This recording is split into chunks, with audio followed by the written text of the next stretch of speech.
No fue el miedo lo que me obligó a arrodillarme aquella noche. Fue el perfume. Nunca había creído que un olor pudiera pesar tanto en el aire, como si tuviera intención propia. Yo trabajaba limpiando la vieja iglesia de San Bartolomé, un edificio olvidado por los fieles y quizás también por Dios. Esa noche bajé al sótano, al antiguo cuarto de confesiones sellado desde hacía décadas. Nadie rezaba allí. Nadie entraba. Nadie preguntaba.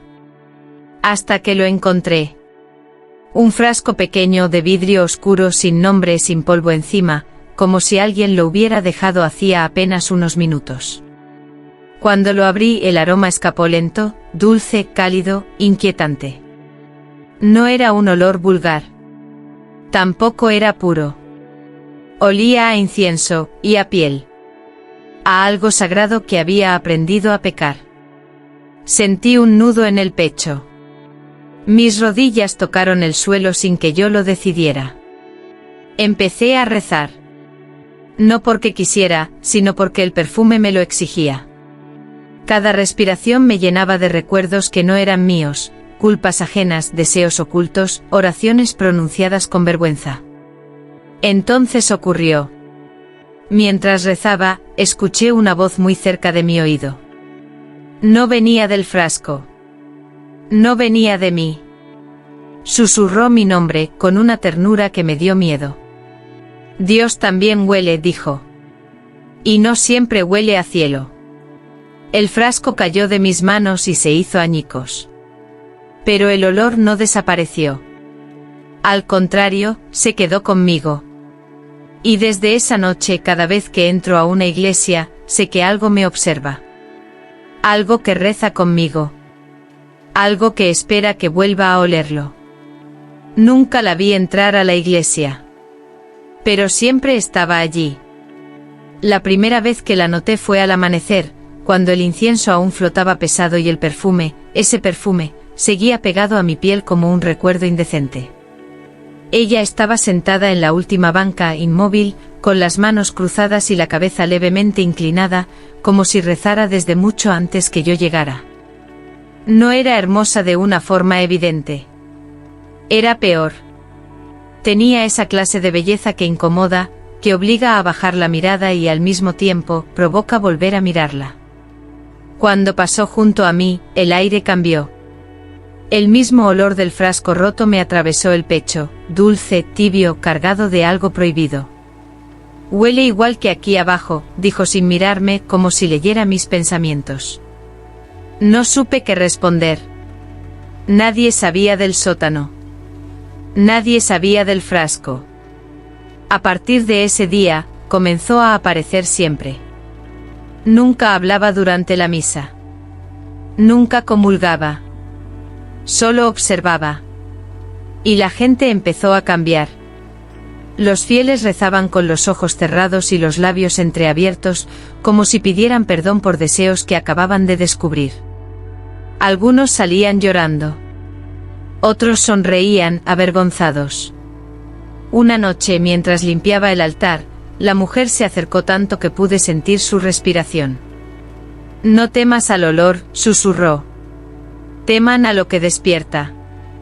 Quise preguntarle quién era. Quise saber de dónde venía ese perfume. Pero antes de que pudiera hablar, ella dejó algo sobre el altar. Un frasco de vidrio oscuro. Intacto. Esperándome. Y entonces entendí algo que me heló la sangre. El frasco nunca se había roto. Solo había cambiado de manos. El padre Mateo me confesó algo que nunca debió decirse en voz alta. Fue después de la misa nocturna, cuando la iglesia quedó vacía y el silencio volvió a oler, a ese perfume. El sacerdote estaba pálido, con las manos temblando, mirando el altar como si ya no lo reconociera. No puedo oler nada, me dijo de pronto. Ni incienso, ni cera, ni sangre. Pensé que era una metáfora. No lo era. Me explicó que había perdido el olfato hacía años, el mismo día en que la iglesia ordenó sellar el antiguo cuarto de confesiones. Fue un castigo, murmuró. O una protección. Entonces me habló del ritual. Según él, existió una doctrina secreta anterior a los evangelios oficiales. Un intento desesperado de la Iglesia primitiva por probar la fe humana. El perfume no era un objeto, era una prueba. Se creaba a partir de la culpa del deseo reprimido, de oraciones pronunciadas con el cuerpo y no con la boca. Quien lo huele, dijo, no muere. Se revela. Le conté sobre la mujer. Sobre el frasco intacto. El rostro del padre Mateo se endureció. Ella no es fiel, susurró. Es consecuencia. Antes de irse me tomó del brazo con fuerza. Si empiezas a disfrutar el olor, ya no estarás rezando. Estarás respondiendo. Esa noche soñé con la iglesia llena de gente desnuda de fe, arrodillada no ante Dios, sino ante un frasco abierto. Cuando desperté, mi almohada olía al perfume. Y por primera vez, me di cuenta de algo aterrador. Yo aún podía olerlo. Y una parte de mí no quería perder eso jamás.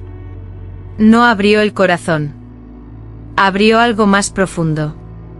Los primeros cambios no fueron evidentes. Nadie gritó. Nadie huyó. Solo comenzaron a mirar distinto. Los fieles caminaban más despacio, como si cada paso fuera una decisión íntima. Las confesiones se alargaron. Los silencios también. El perfume ya no estaba solo en el aire de la iglesia, estaba en la gente. Había mujeres que entraban cubiertas de culpa y salían con los labios enrojecidos, respirando hondo, como si acabaran de recordar algo hermoso y vergonzoso al mismo tiempo. Hombres que rezaban con lágrimas en los ojos y las manos crispadas, apretando el banco, luchando contra pensamientos que no se atrevían a nombrar. Yo lo sabía. El perfume no provocaba el pecado. Solo quitaba el cerrojo. Una noche durante la adoración, ocurrió lo inevitable. Clara, una devota conocida por su fervor, se levantó del banco con una sonrisa serena. Dijo que había recibido una señal. Que el olor le había mostrado la verdad, Dios quería verla arder para purificarse por completo. Nadie la detuvo. El fuego iluminó las paredes sagradas y entre el humo, el perfume se volvió insoportablemente dulce. Algunos cayeron de rodillas. Otros cerraron los ojos, como si el espectáculo fuera una revelación divina. Yo no podía moverme. Sentí el aroma deslizarse por mi piel, cálido, íntimo, casi cariñoso. Cuando todo terminó, no hubo gritos. Solo un silencio lleno de deseo y miedo. La mujer apareció detrás de mí. Ahora lo entiendes, dijo. El perfume no mata. Transforma. Miré mis manos. Temblaban. No de horror. De anhelo. Porque en ese instante supe la verdad más terrible de todas. El perfume no estaba entrando en ellos. Estaba saliendo. Ese evangelio no se leía. Se respiraba. Lo encontré donde nadie busca la fe, detrás del altar, oculto en un doble fondo de madera ennegrecida por el humo del incendio. Un cuaderno antiguo cosido a mano, sin cruz en la portada. Cuando lo abrí, el perfume escapó como un suspiro largamente contenido, envolviéndome con una intimidad casi obscena. Las páginas no citaban a Cristo. Hablaban del cuerpo. Decía que el primer templo fue la carne, y que el primer pecado no fue el deseo, sino negarlo. Según aquel texto, el perfume nació como un sacramento prohibido, una mezcla de resinas sagradas y confesiones impuras, destiladas en secreto por monjes que creían que Dios solo escuchaba cuando el alma se abría, por completo. Leí frases que me hicieron sudar frío. La fe verdadera no se arrodilla. Se entrega. El olor es la lengua de lo invisible. Entonces entendí por qué el frasco nunca se rompía. No era un objeto bendito ni maldito. Era una respuesta. El perfume se alimentaba de aquello que los fieles ocultaban incluso en la oración. Por eso crecía. Por eso se volvía más intenso. Al pasar la última página, una anotación reciente me heló la sangre. No estaba escrita con tinta, sino con algo más espeso.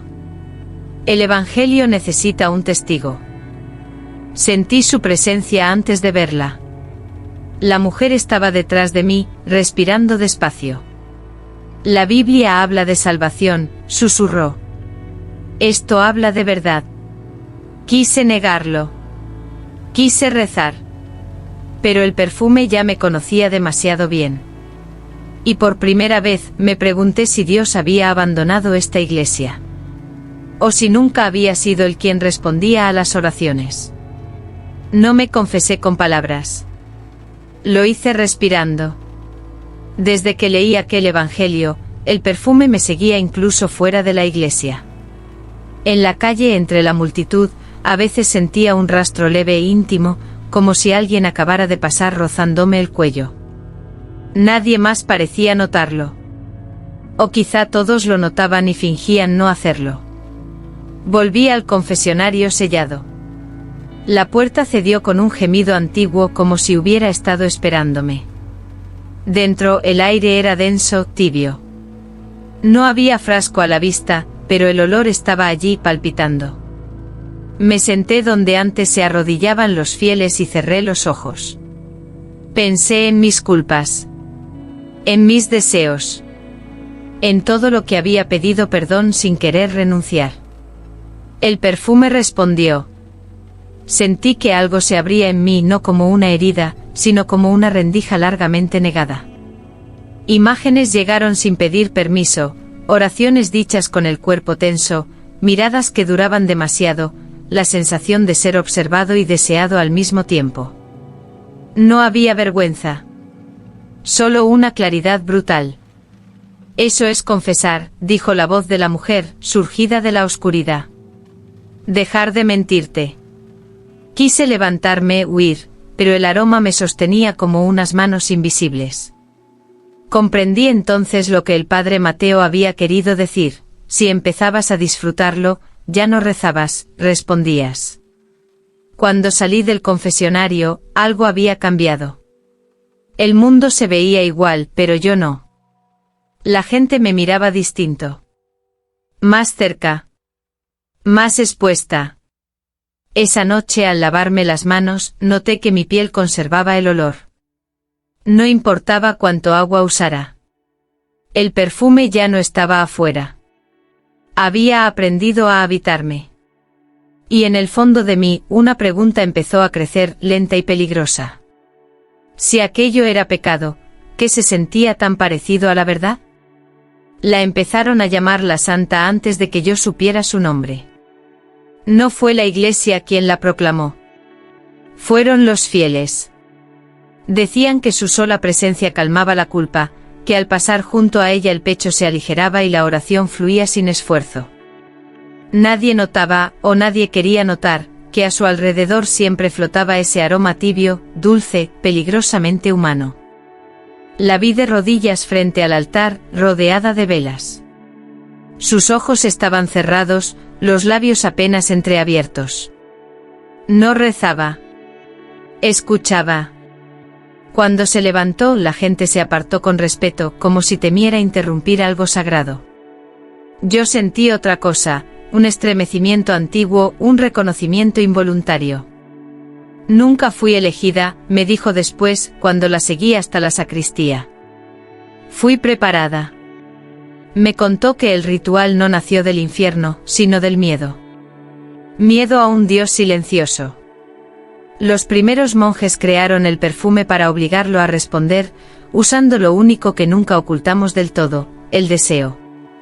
Pero algo respondió antes. Algo que aprendió a vestirse de fe.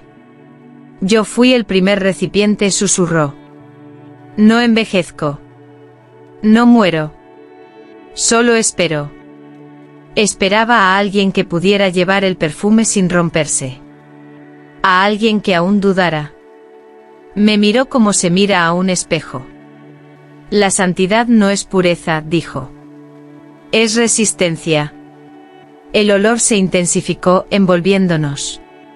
Comprendí su verdad terrible: ella no era la fuente ni la víctima. Era el puente. Y ahora el perfume pedía otro. Alguien que aún pudiera elegir. Y mientras la iglesia entera respiraba devoción y deseo mezclados, supe que el tiempo se estaba agotando. Porque el infierno no necesitaba entrar.